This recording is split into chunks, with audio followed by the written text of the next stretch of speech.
बोलो जयकारा बोल मेरे श्री गुरु महाराज जी की जय, आनंदपुर धाम की जय, परमहंस अवतार की जय, सदगुरुदेव भगवान की जय। गुरुर् ब्रह्मा गुरुर्विष्णु गुरुर्देवो महेश्वरा, गुरुर् साक्षात् परब्रह्म तस्मै श्री गुरुवे नमः। सौभाग्यशाली गुरुमुखो, दाता दीन दयाल की महान कृपा है, करुणा उनकी बरसती है। पूर्ण विश्वास होना चाहिए। मन की गति को रोककर, चंचलता को रोककर अपने इष्ट देव में ध्यान लगाना चाहिए। हमारे गुरुदेव दया के सागर हैं, भंडारी हैं। हम गुरु मंत्र तो ले लेते हैं, लेकिन उसका कभी ना अभ्यास करते, ना कभी भजन करते, और अपनी मनमति के द्वारा हम कहीं भी चल देते हैं, कहीं भी दौड़ पड़ते हैं। कभी भी अपनी मन की गति के द्वारा मत चलो। हम इधर उधर जाकर इतना पैसा बर्बाद करते हैं, ख़राब करते हैं कि हम ये भूल जाते हैं कि हम पैसा कहाँ ख़राब कर रहे हैं, कहाँ लगा रहे हैं। तो हमें जो अपने धन को ऐसी जगह लगाना चाहिए जहाँ पर आपको उसका लाभ मिले, पुण्य मिले और आपका विश्वास बढ़े। इसलिए कहा गया है, गुरु आज्ञा में रहे जो कोई, तिस सेवक को दुख न होई। और जब तब संयम करे अनेक, गुरु बिन कबहु न हो विवेक। मन की गतियाँ इस प्रकार से बढ़ती चली जा रही हैं, मन की चंचलता इस प्रकार से बढ़ती चली जा रही है कि हम उस मन की चंचलता में बह जा रहे हैं। जैसे जब बाढ़ आती है तो वो सबको बहाती हुई लेती चली जाती है। इसी प्रकार से जब बाढ़ आती है तो सबको बहाते ले जाती है। इसी प्रकार से जब हमारे अंदर मन की चंचलताएं उठती हैं तो हमारी सारी अच्छाइयों को बहा देती हैं।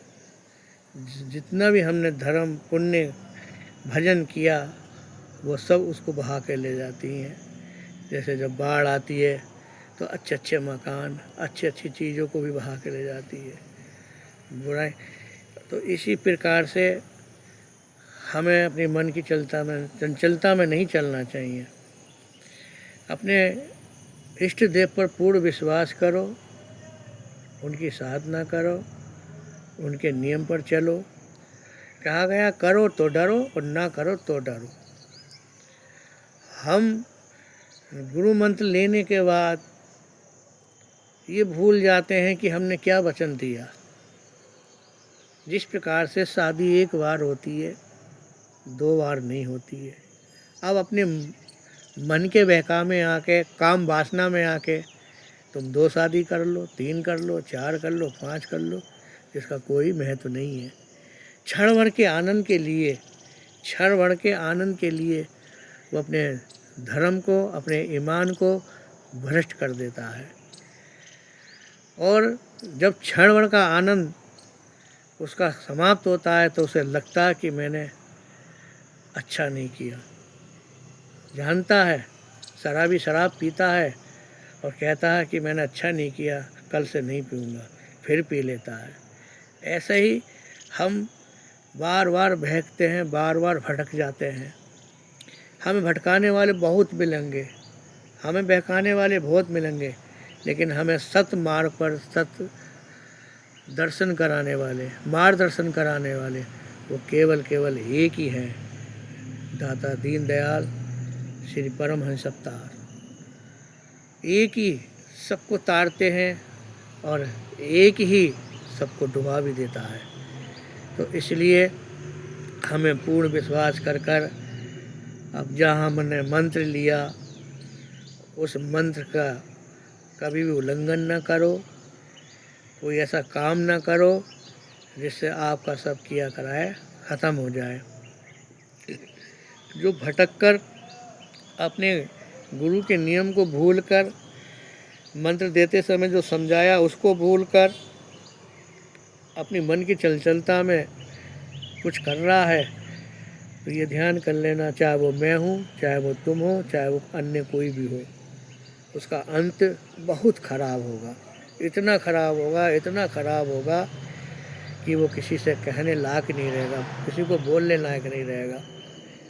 तब उस समय वो कहता है कि मुझे एक समय मिल जाए जिस समय याचना, क्षमा याचना कर लूँ, तब समय नहीं मिलता। देखिए, सब चीज़ तुम्हें मिल जाएगी, सब चीज़ मिल जाएगी दोबारा, लेकिन जो समय आपका आ गया और निकल गया वो तुम्हें दोबारा मिलने वाला नहीं है, चाहे कितनी कोशिश करना। इसलिए समय की कीमत को पहचानो, समय की कीमत को जानो कि हमारा समय हमें क्या कह रहा है और हमसे क्या करवाना चाह रहा है। तो इसलिए हम कहते हैं कि शादी एक ही बार होती है, फेरे एक ही बार पड़ते हैं, बार बार नहीं पड़ते। इसी प्रकार से गुरु एक ही बार बनाया जाता, मंत्र एक ही बार लिया जाता, बार बार नहीं लिया जाता। जो मंत्र लेने के बाद इधर उधर भटकते हैं, दूसरों को कहने में चल देते हैं, वो केवल अपना ही नुकसान करते हैं, अन्यथा न हमारा न और किसी का, वो स्वयं अपना नुकसान करते हैं। इसलिए श्री आनंदपुर धाम में हम बैठकर अपनी तरफ से कुछ नहीं बोल रहे हैं, जो श्री गुरु महाराज जी बुलवा रहे हैं वो हम आपसे कह रहे हैं कि हम भी सही रास्ते पर चलें, आप भी सही रास्ते पर चलो, दूसरे को भी सही रास्ता मार्गदर्शन कराओ, भटको मत। और हाँ, गुरु मंत्र लेने के बाद कभी भी किसी चीज़ का सेवन नहीं करना चाहिए, ब्रह्मचारी का पालन करना चाहिए, केवल अपनी पत्नी पर और पत्नी को अपने पति पर विश्वास रखना चाहिए। इधर ना पत्नी को भटकना चाहिए, ना पति को भटकना चाहिए, क्योंकि ये दोनों का बंधन होता है। और अगर दोनों भटक रहे हैं तो कहते हैं विनाश काल विपरीत बुद्धि, फिर उन्हें कोई नहीं बचा सकता। तो हमें इधर उधर बिल्कुल नहीं भटकना चाहिए और हमें विश्वास कर अपने इष्टदेव को आगे रखकर कोई भी काम करो, सोच समझ के करो। तो इसलिए कहा गया गुरु मंत्र लेने के बाद पान, बीड़ी, सिगरेट, तंबाकू, शराब, मांस का सेवन ये कभी नहीं करना चाहिए, क्योंकि हमारे धर्म में, हमारे सनातन धर्म में, हमारे दरबार में, हमारे कोई भी किसी चीज़ में भी इन चीज़ का नहीं है कि हम शराब पी रहे हैं, मांस खा रहे हैं, बीड़ी पी रहे हैं, तंबाकू खा रहे हैं। ये सब चीज़ को छोड़ देना चाहिए, क्योंकि हम जो भजन करते हैं तो कहा गया कि पहले अपने अंदर की सफाई कर लो, अपना अंदर बिल्कुल मन बिल्कुल साफ कर लो। अब हम गुरु मंत्र ले लिए, काम वासनाएं हमारी जाग रही हैं, हम गलत विचार ला रहे हैं, हम तंबाकू अपने शरीर में डाल रहे हैं, हम बीड़ी का धुआं अपने अंदर डाल रहे हैं, हम मांस अपने अंदर डाल रहे हैं। तो बताइए, जिस नाम को तुमने लिया है वहाँ भगवान तुम्हारा इष्ट देव कैसे बैठेगा। अब तुम्हारे लिए कहीं गोबर डाल दिया जाए या सड़ा हुआ मांस डाल दिया जाए जिसको तुम खा रहे हो, या सड़ी हुई कोई चीज़ भी डाल दी जाए तो तुम खा रहे हो, और कहा जाए कि तुम्हें यहाँ बैठना है, क्या तुम बैठ जाओगे? आपको बहुत बुरा लगेगा, कहोगे ऐसे कैसे बैठ जाए, हम कभी यहाँ नहीं बैठेंगे। आप सफाई जगह बैठोगे, आप सफाई देखकर बैठोगे, और बैठने के बाद देख लोगे कहीं मेरा कपड़ा कहीं गंदा ना हो जाए, कोई दाग ना लग जाए। इसी प्रकार से वो इष्ट देव आपका परमात्मा वो कैसे तुम्हारे अंदर बैठ जाएगा? वो जब ही तुम्हारे अंदर बैठेगा जब तुम अपने अंदर की मन की चंचलता, अन्य विकार जितने भी भर रहे हैं उनको निकाल दो, सब परमात्मा को अर्पण कर दो कि हे प्रभु, अब तक जो मैंने किया उसके लिए क्षमा करो, और आगे से मैं ऐसी गलती नहीं करूँगी, ना करूँगा। क्योंकि प्रभु बहुत जल्दी क्षमा कर देते हैं, वो दयावान हैं, वो क्षमा करते हैं। लेकिन जब हम क्षमा वो जब तो करेंगे जब हम अपने को बदलेंगे, जब हम अपनी चीज़ें अंदर की बेकार बाहर फेंक देंगे निकाल के, तब वो क्षमा करेंगे।